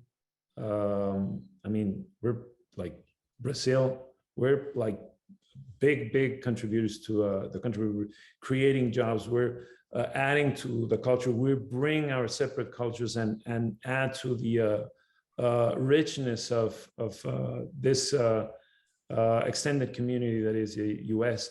So if we understand that and we share information, if we provide support for our group, then we're better prepared for the future, because we're gonna have a big influence in what comes next for this country, and we should be driving force for good. Thank you, Pepe. You know, as tonight was going on, and while I have spoken to each of you and communicated, you know, with each of you throughout, you know, as we prepared for this event, both with the first panel and with the second panel, it amazes me how much this group is connected, even though I don't know that we all knew how much everybody else was connected. So I want to kind of talk a little bit about that with this group, because as you said, right, how do we unify? Not as a people, but as individuals too. So, because I want to make this still about, like, you know, what do we do, right, as the people who are here? And maybe this will come out in storytelling, maybe it won't, it's okay. If not, we'll make it up as we go. I was wondering if folks here had an opportunity to kind of share with the group in your career, wherever you've been in your career, right, and wherever you are today, what has been something that has either contributed to a big break or a big opportunity for you, maybe for a position, maybe for a project? Is there something in your history personally that you can say, this made a difference, and this is something that somebody else could also replicate in their experience as well? I will go, Deb. In my case, I really took it seriously. That this is a country of opportunity. So when I came to the States 27 years ago, I have taken every opportunity that have presented themselves to me. And I think I agree with the previous panel when they say, in addition to being Hispanic or Latino, you are a professional and you do what you do the best of your abilities and capacity, and you always seek out improvement and career development. So that has been I would say, my secret is to take advantage of every opportunity, and also to learn from mistakes and go step by step without trying to really jump in a stage or a phase in your life because everything you do, every successes, and even every failure can teach you something that really takes you places. And before I finish, I really like that Alexis and Catalina are in this panel, because recent graduates like them are the future of the industry. I can build on what Juan just said. I think it's so true about everything you do, and every potential opportunity could be the next one, you know, and I don't think you know it. So for Alexis and Catalina and all the other younger professionals on the call, you know, when I was first starting out my career after my undergrad, I graduated with more of a policy, you know, a Latin American studies degree. I wanted to go into policy. I wanted to work for the UN. And my first real job was in public policy. And I was working in San Diego for a cross-border public policy think tank. And I made connections across the border. I worked for at the time, the US Attorney General, Janet Reno, who came to visit. We took the newly formed Department of Homeland Security across on a listening tour. And it was just this thing that happened. And I moved into PR, and I never thought I would ever touch that again. And I would never, work on those networks or those contacts ever again.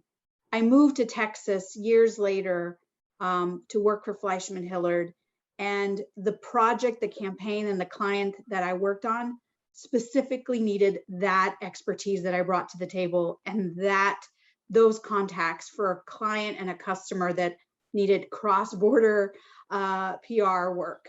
And I had to go back and touch every single one of those contacts. Luckily, you know, I made friends, I kept those networks. It is so true to the value of your network, the value of your contacts. And I mean, I could repeat this story over and over again, especially in PR, how small our community is, how often I will either look for a job, or I've looked for a job, or I've received a job because a colleague put my resume in front of someone.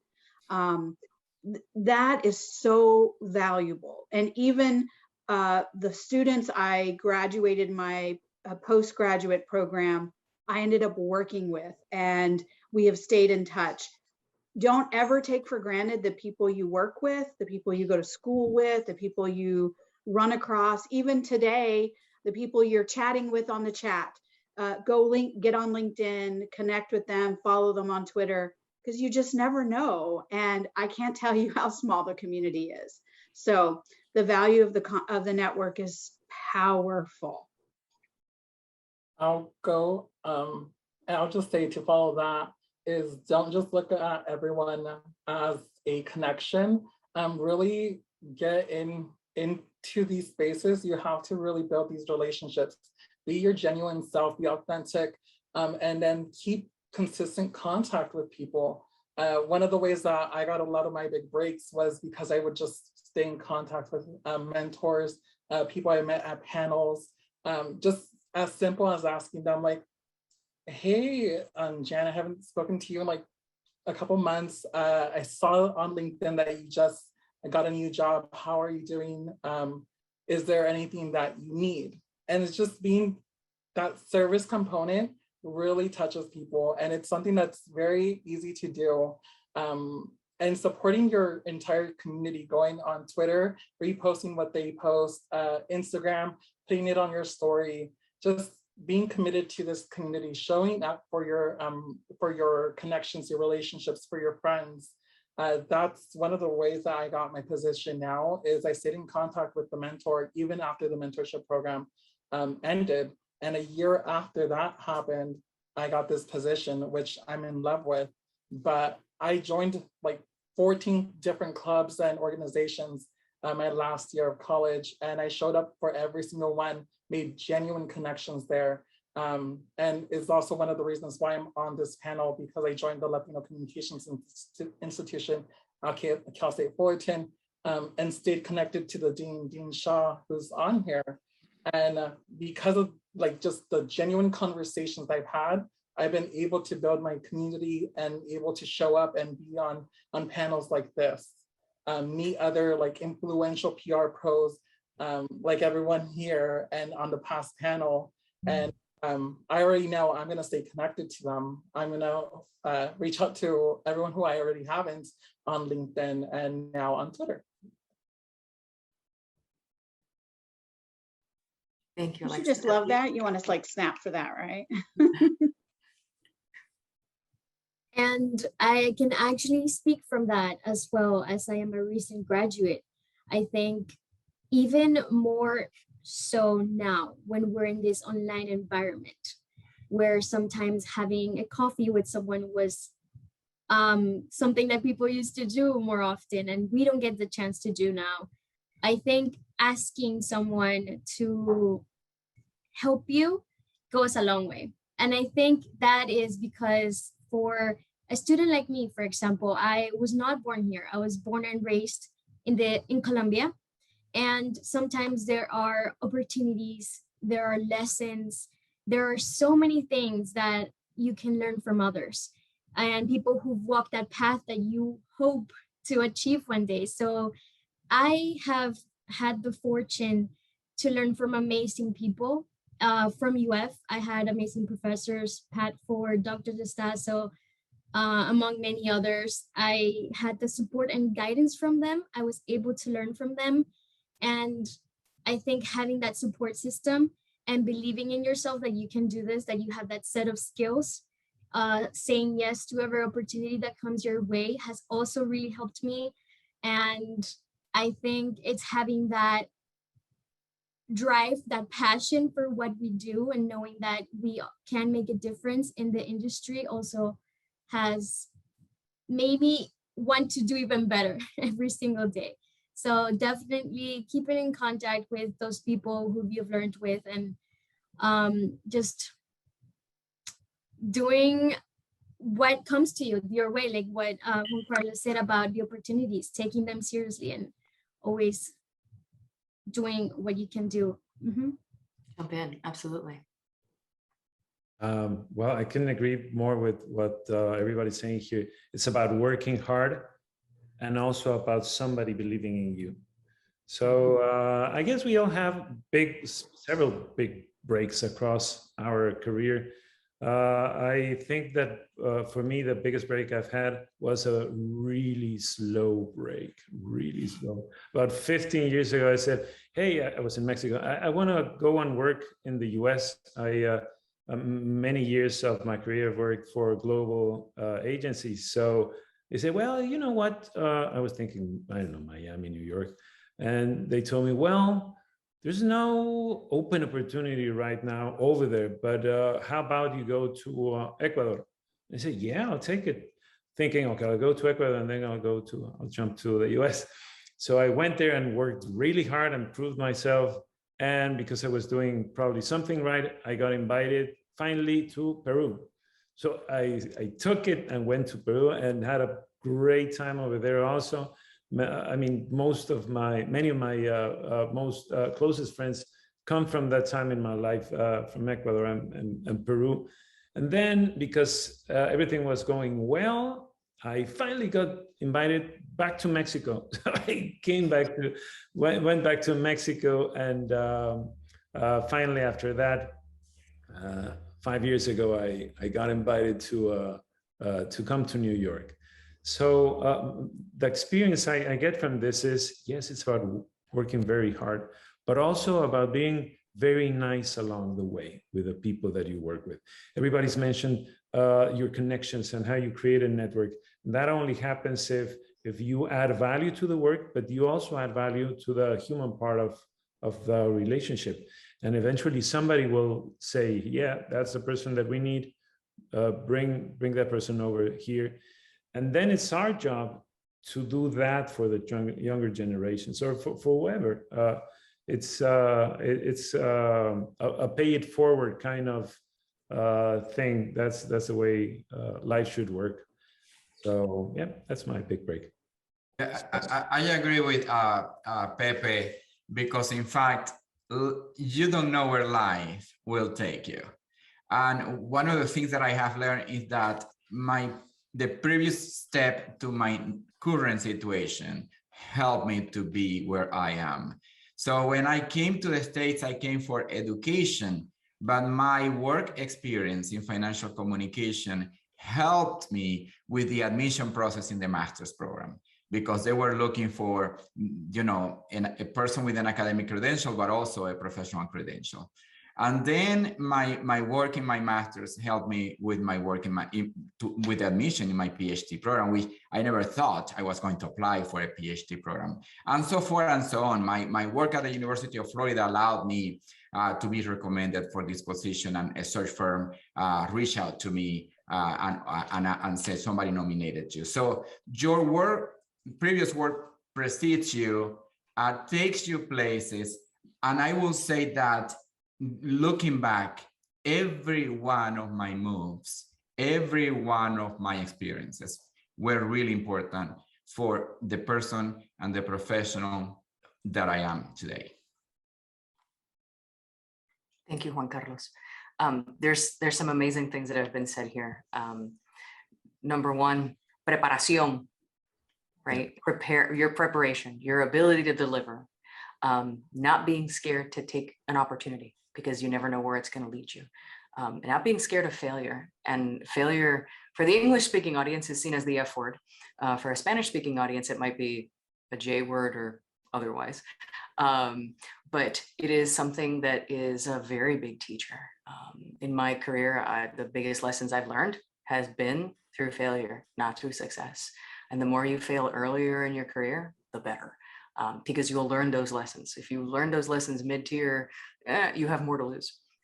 So don't be scared to make mistakes, as long as you're in an environment that tolerates the kind of mistakes that you might make, especially if you're trying something you've never done before.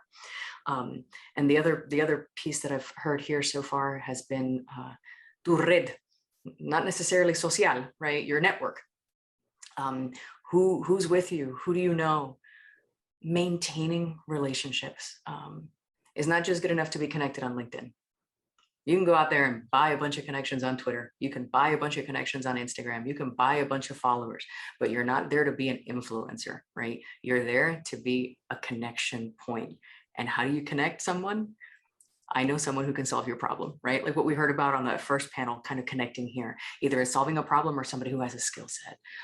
So I want to thank you guys for sharing your personal stories, your personal perspectives. Those are things that are universal. They really do speak across career fields, across where you are in your professional career, and really where you can go in the future. So thank you very, very much. Aplauso for you. Thank you for being here tonight and for sharing your stories. Much appreciated. Thank you for the invitation. Of course. Thank you.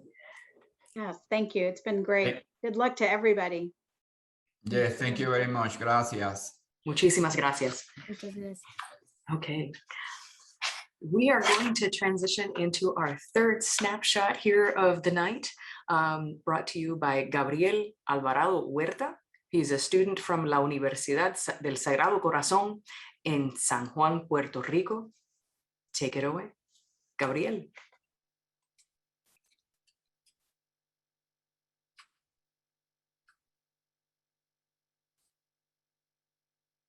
Public relations professionals know that Edward Bernays is the father of public relations. But in Puerto Rico, someone else had that title, and his name was Fernando Valverde. Born in the Dominican Republic in 1935, he was married to Idalia and had 4 children. Valverde contributed immensely to the industry in the island. He received his degree from the University of Puerto Rico, and he was the co-founder of the master's degree program in public relations from Universidad del Sagrado Corazón, in where he was also a part-time professor, pioneer, businessman, and PR excellence professional. He was the first PR professional in Puerto Rico to receive accreditation in public relations. He published a book called Relaciones Públicas en Acción, Spanish for Public Relations in Action, where he shares successful PR campaign stories.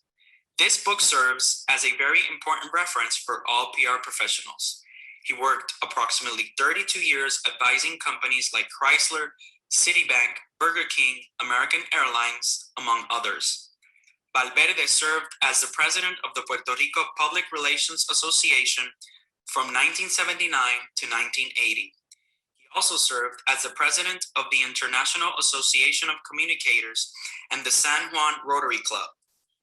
He was part of the board of directors of the Overseas Press Club, the American Red Cross, among other organizations.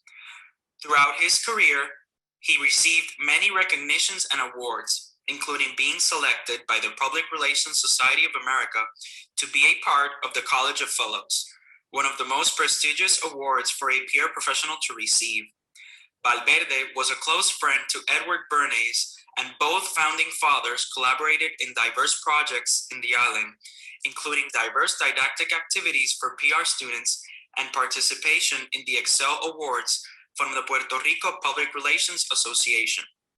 He imparted conferences for students in different media outlets and collaborated in many other projects during the many years he was active. Valverde passed away last year, but he will always be an inspiration for PR professionals and for the ones to come. He will always be known in the island as the father of Puerto Rican public relations. Thank you, Gabriel. That was fantastic, and really serves as a wonderful way to introduce our next speaker for the night. I am pleased to introduce Karen Garnick, who is the president of the Puerto Rican PR Association. I know some of you probably learned in there that Puerto Rico requires licensing in order to conduct public relations. And Karen is here to tell us a little bit more about that. Welcome, Karen. Pleasure to have you here, and the floor is yours, ma'am. Good evening. I have to say that unfortunately, I'm now from my phone because there's a thunderstorm here in Puerto Rico. It's hurricane season. So we just lost most of the power and the internet. So I'm going to do my best work to explain the regulatory framework. Unfortunately, I don't have the video right now, but the Puerto Rico Public Relations Professionals Association was founded in 1970 as a nonprofit where we advocate and defend our profession. We're the official voice of the industry and act as liaison with all stakeholders. We promote professional development and differentiate from so-called practitioners with no formal training or skills. Currently, we have 1,500 licensed professionals, among them 25 APR accredited by the Universal Accreditation Board. And Puerto Rico is one of 5 countries in the world that regulates the profession. The other countries are in Latin America: Brazil, Peru, Panama, and Nigeria. So in August of 2008, we were able to enact Law 204, which regulates and oversees legal compliance of all public relations practitioners here in Puerto Rico. We also, the law also allows for the creation of the Regulatory Board of Public Relations, which ensures full compliance, acts as the custodian for licensing requirements, takes care of when there are complaints and issues or violations of any potential colleague. Thankfully, nothing like that has happened. But the law also establishes the academic background for eligibility, the code of ethics that we need to comply with and abide with, professional expertise requirements, and continued education parameters for eligibility of renewal of the license every 4 years. In summer of 2019, maybe some of you may have heard that for the first time in history in Puerto Rico, a governor was ousted in a specific civil demonstration, which took to the streets over 1 million people. As part of the findings of these scandals and the corruption allegations, the ousted government was contracting false PR agencies that created troll accounts and propaganda to manipulate public opinion. And when all of this arose, it gave us the great opportunity to develop an educational campaign, which we called Porque ser relacionista es cosa seria, because there was no awareness. And as part of that corruption scandal, we were being dragged into very bad reputation. So we took the advantage of doing that. And what we did was, in order to explain it in very simple language, we used other reputable professions such as medicine, the law, and certified public accountants. And we created a whole campaign, which was digital, with the assistance of the media. And we created questions. Do you trust your doctor's orders? Do you trust your finances to a certified public accountant? Do you trust your defense to a lawyer, to an attorney? Then by the same token, you should trust your communications plans to licensed public relations professionals. The campaign had massive support from all the media, consistent visibility in the form of interviews, op-eds, a media tour. And for the first time, we were called into primetime news analysis and forums to present the public relations perspective on different issues, important issues and current affairs that were of public interest. So among the challenges that we've had are that still public relations positions within the government particularly are used as a reward by politicians after campaigns when they hire friends rather than licensed professionals to take on the position of communications advisors in agencies. And there's a huge risk, of course, tied to that. In addition to that, what we did, we developed alliances with the academia, with government. We took them to understand the importance of compliance with the law, private nonprofit sectors also.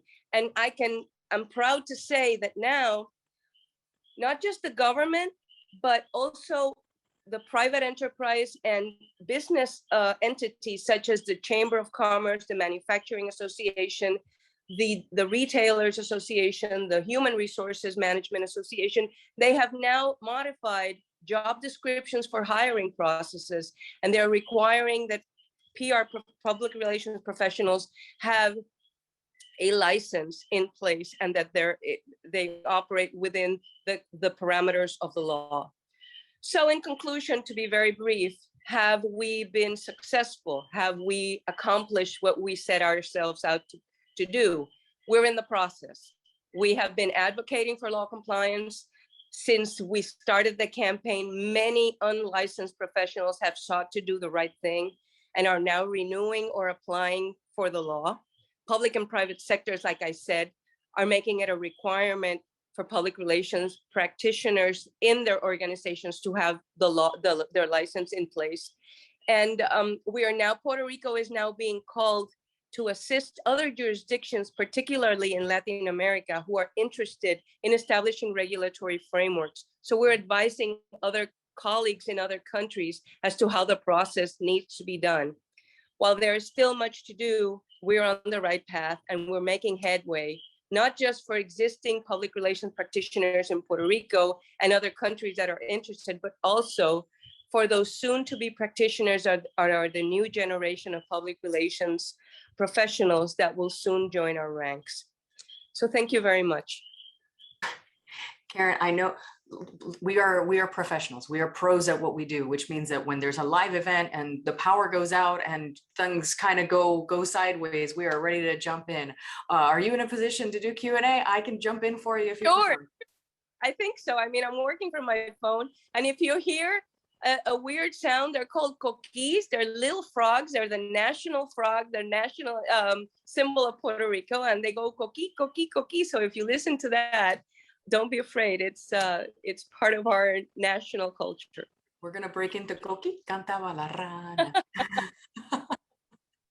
So if there's any questions as to our campaign, I cannot see the questions, unfortunately, because I don't have the internet. So I don't know. No problem. Step in and I got you. Okay. I gotcha. We're gonna cycle through here. Thanks for everyone. Thank you, Karen, for your presentation. This has been fantastic. I absolutely learned a whole lot about licensure and the differences, right, that exist. I was not aware of it, so thank you very, very much. For all of our esteemed panelists and speakers that are still with us tonight, I'd like to invite you to join us all here with your cameras on and your microphones on, if you are so brave. We are going to transition into our Q&A portion of the evening. Thank you for all of you who have been sending us questions. I'm going to be moderating some Q&A from some of the questions that have come in. If you are interested in asking the panel a question or a specific panelist a question, do me a favor and make sure that you click Q&A. The chat window has been fantastic and there's been so much activity going on in there. I want to make sure we get to the questions and I don't lose them in the chats, right, with your own commentary in there. So please go ahead and pop in your questions into that Q&A. So thank you very, very much. I think there's been really an overwhelming sense of a couple of things going on in the chat and the questions so far. One, there's an awful lot of Gators. Two, there's a lot of Boricua pride, and fantastic to hear that. And there's an awful lot of people who are saying thank you very much to people like Baylin Shaw, to Inés Perez Chica, as well as to Pat Ford. So thank you. I think each one of you have been an influence for me personally, and I know for many others on this panel. So if you haven't turned on your camera yet, this is your signal. Turn on your camera. I'm looking at you, Etienne.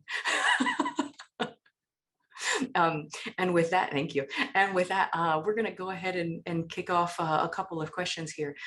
Patty Caballero asked, how do we as a large and diverse community present a united voice when we can't agree amongst ourselves as Latinos and as Hispanics?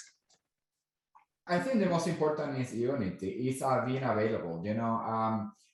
In my position as a dean, I don't select who comes to me, but I'm open to everyone who comes to me. And I have seen DACA students, a student from Mexico, a student from Los Angeles, from Washington State, from Arizona, Cuban Americans, and so forth and so on.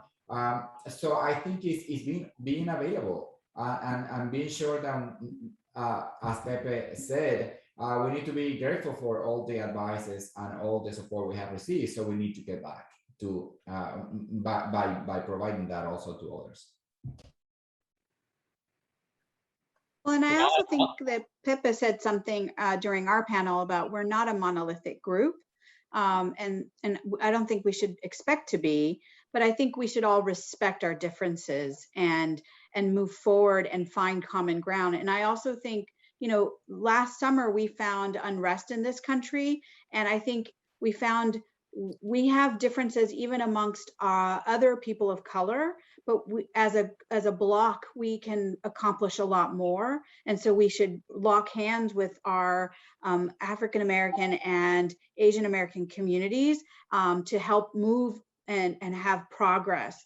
And so I don't think we necessarily need to always agree on everything. And I'm sure others on the panel here who have more of a political message could probably talk to, but I think, I mentioned in my panel, I don't even have, I live in Texas, which a majority is Mexican American, and I have a Colombian Argentinian background. I'm always the minority of the minority group. So, but I think that's what makes us special. I mean, I think it's a little about thinking global, we're really acting locally. At the very least, and you can't cover a lot of ground. At least show up for the people you do know. Show up for your circle. And I think at some point there'll be enough concentric circles that there's actually really something meaningful happening. Thank you. That's beautiful. There's a question here that came in anonymously, and I think it's something that we talked about in our panel discussion as we prepared, but it didn't come out in our conversation here tonight. So I'm really glad that whoever asked this question, thank you for asking it. And it's a question about somebody who identifies as a Latinx PR professional, but doesn't speak Spanish because they were adopted and immigrated to the United States from South America at a young age. And the individual says that they're often dismissed that they're not Hispanic or Latinx because they don't speak Spanish and they weren't raised in a Hispanic or a Latinx culture. What might that person do to not have their identity discarded by those who might not see them as Hispanic or Latinx? I'd say, first of all, congratulations. There were times in the history of this country where it was the other way around, where people didn't want to be identified as Hispanic and forgot as soon as possible the language, because that meant, you know, like integrating into the larger society. So wanting yourself to identify as a Hispanic, even if you don't speak Spanish, it's I mean, it's the pride of being part of a culture and you know, like a group that has given this country so much already in terms of music, of food, culture, and so on, history. So I don't think it's important that you don't speak Spanish. What I think is important is that you have the pride of being Hispanic. I was just gonna say, like, I can't agree with that more. For myself, I consider myself Hispanic, but I was born here in the US. And because of that, I grew up with very minimal Spanish. Both my parents speak English and understand English. So the way I kind of deal with it is just by putting and inserting myself into these communities, organizations. And even though my Spanish, even though it's casual and it's very rough, I speak it with great pride.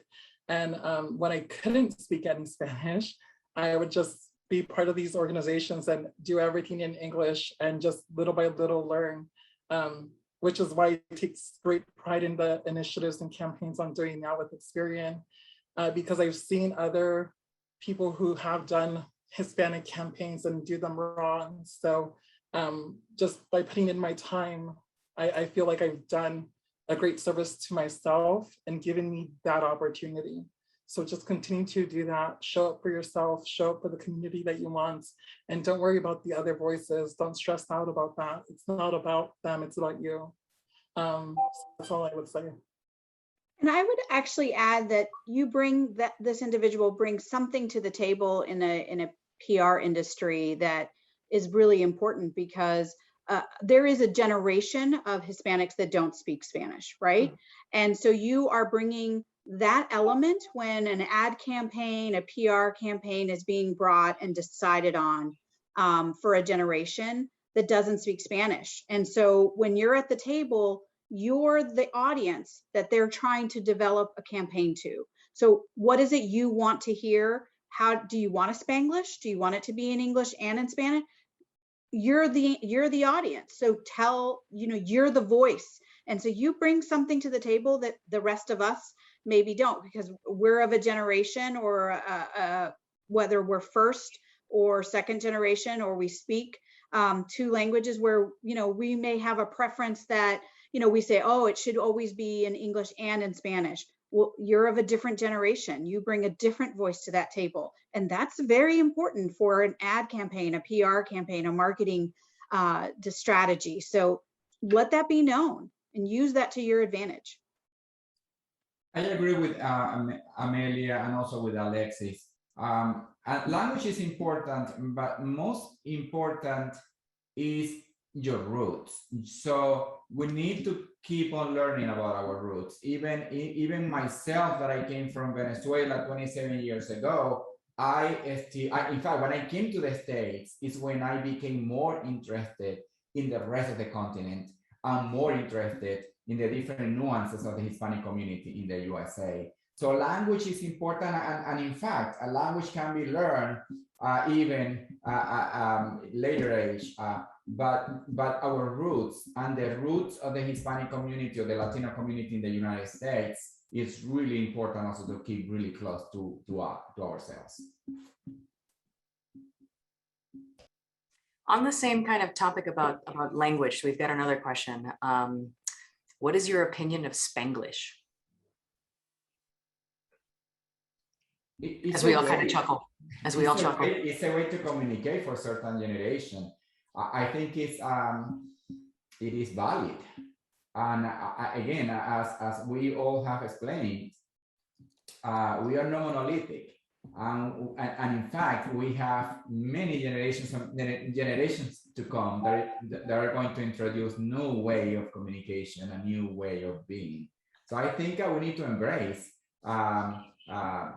the different type of language, the different type of accents, the different type of dialects, the different type of way of expressing themselves, and approach the English language as well with the root and the culture that we all celebrate.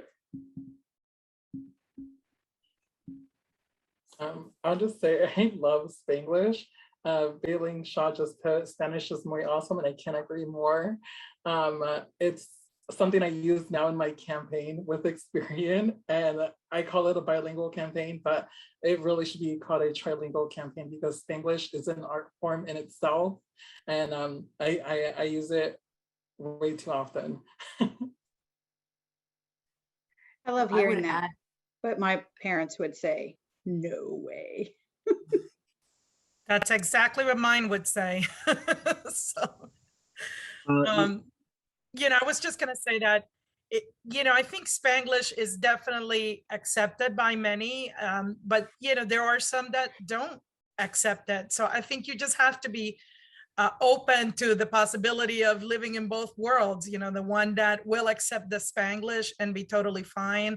I speak to my kids in Spanish, they respond to me in English, and it annoys me like you wouldn't believe.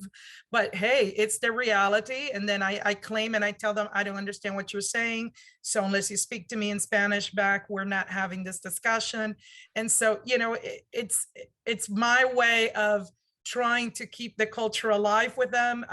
Juan Carlos knows some of my kids, so he can tell you that they are all fluent in Spanish, and I've made a tremendous effort for that to happen. But, you know, my husband doesn't speak a lick of Spanish. So it's the reality that we live in today, and it takes work to keep the language alive. It's, you know, it truly does, especially, I mean, I wasn't born in this country, but for those of us around all of us that were born in the US and that perhaps have Hispanic parents or Latino parents, it just, the language factor, it is one of the hardest things to keep alive. I think it's even harder than the other parts of the culture, you know, like food and music and all of the other things that make our culture come alive. That said, if you're doing a campaign, don't assume that Spanglish is acceptable, because in many cases it isn't. Don't assume that everything in, you know, in the Latino and Hispanic world lives in Spanglish, because it doesn't. You know, my parents are completely offended by the term Latinx, you know, so there are all these things that you have to keep in mind. And I think doing your research and doing the work, and just like you would in any other campaign, is so important up front before you move forward with strategies and tactics and so on. I think Rosanna has given just great advice. And I think this conversation for me is a reminder of we need to have a really open mind of what defines our community and who makes it up, right? I remember when I left Miami and Florida for the first time to live somewhere other than Florida was when actually, the second time I moved away from Florida is when I joined Ford Motor Company, and I went there thinking, man, I'll never see a Cuban or another Hispanic again. I just know why I felt that way. But what I came to find out was that there were many Hispanics around me, many of them who didn't know any Spanish, but there was no denying the Hispanidad in their hearts. So you know, yes, it's on our. It can be in our birth certificates. It can be expressed to our countries of origin. But just like we are Americans in our hearts too, I think we are Hispanics in our hearts as well. There's no one denying it, no matter what your favorite language is. No, we didn't talk here tonight about code switching, you know, which is, you know, where you feel that you need to not be something in order to fit in. And that's how I've heard it used, right, in many cases. And to me, Spanglish is my code switch. Because if you saw me, if you heard me, and if you ignored the first part of my name before the hyphen, you'd be like, okay, Deb Green, you know, who knows? And I grew up in Miami. I'm the first generation born here, but I will tell you, I cannot tell for the person who said, like, you know, people don't always recognize me.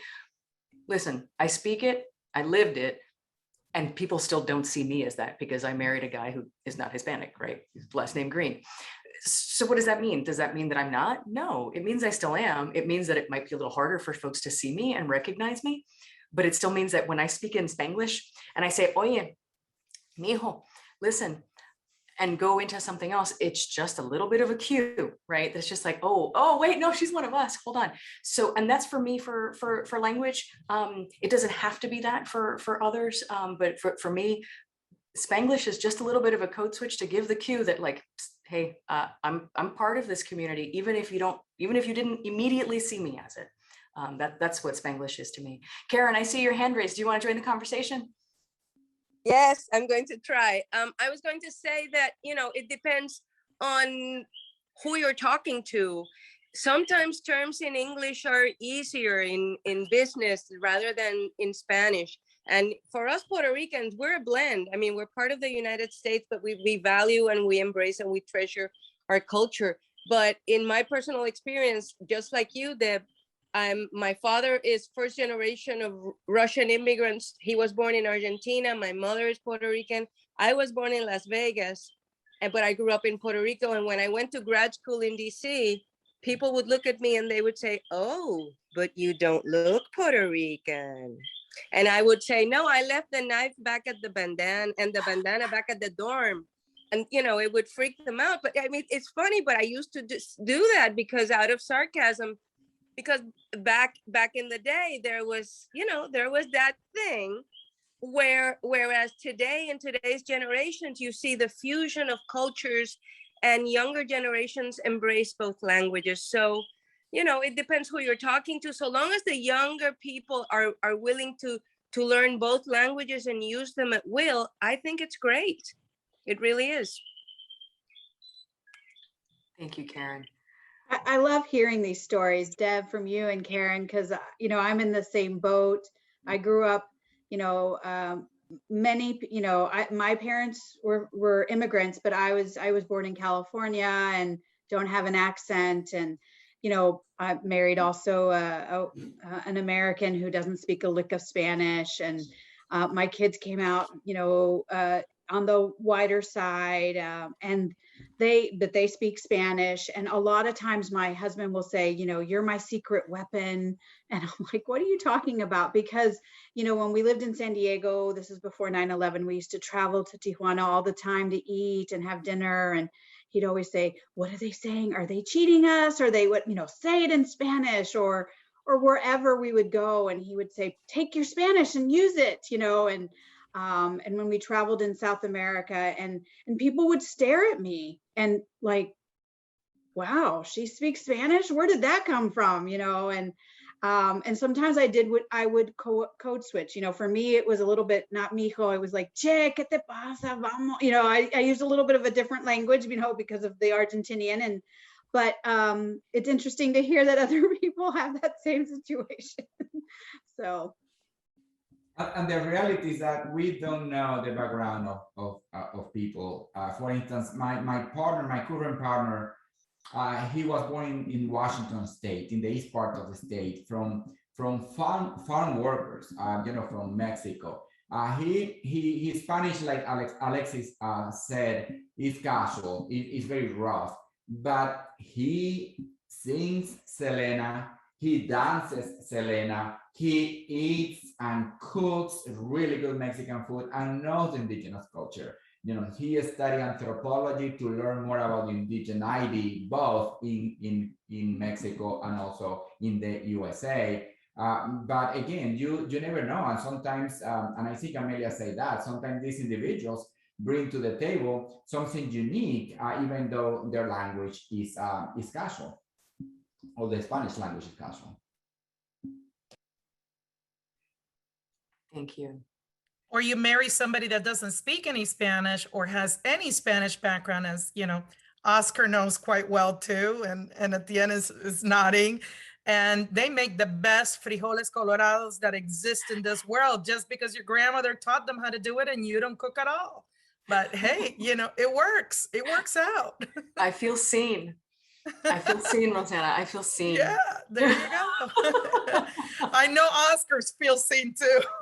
He's like, yeah, the same thing at my house. So. I feel seen. I feel very seen.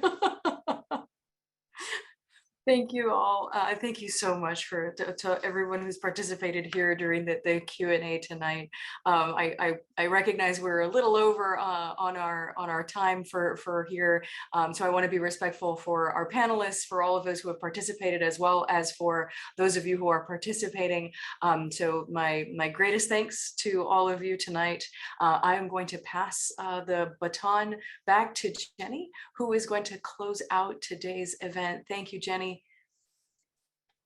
Thank you, Deb, and thank you everyone for joining us, between the participants here on both panels and throughout the great segments that we had during the show, and all of you for joining us tonight and watching from wherever you are.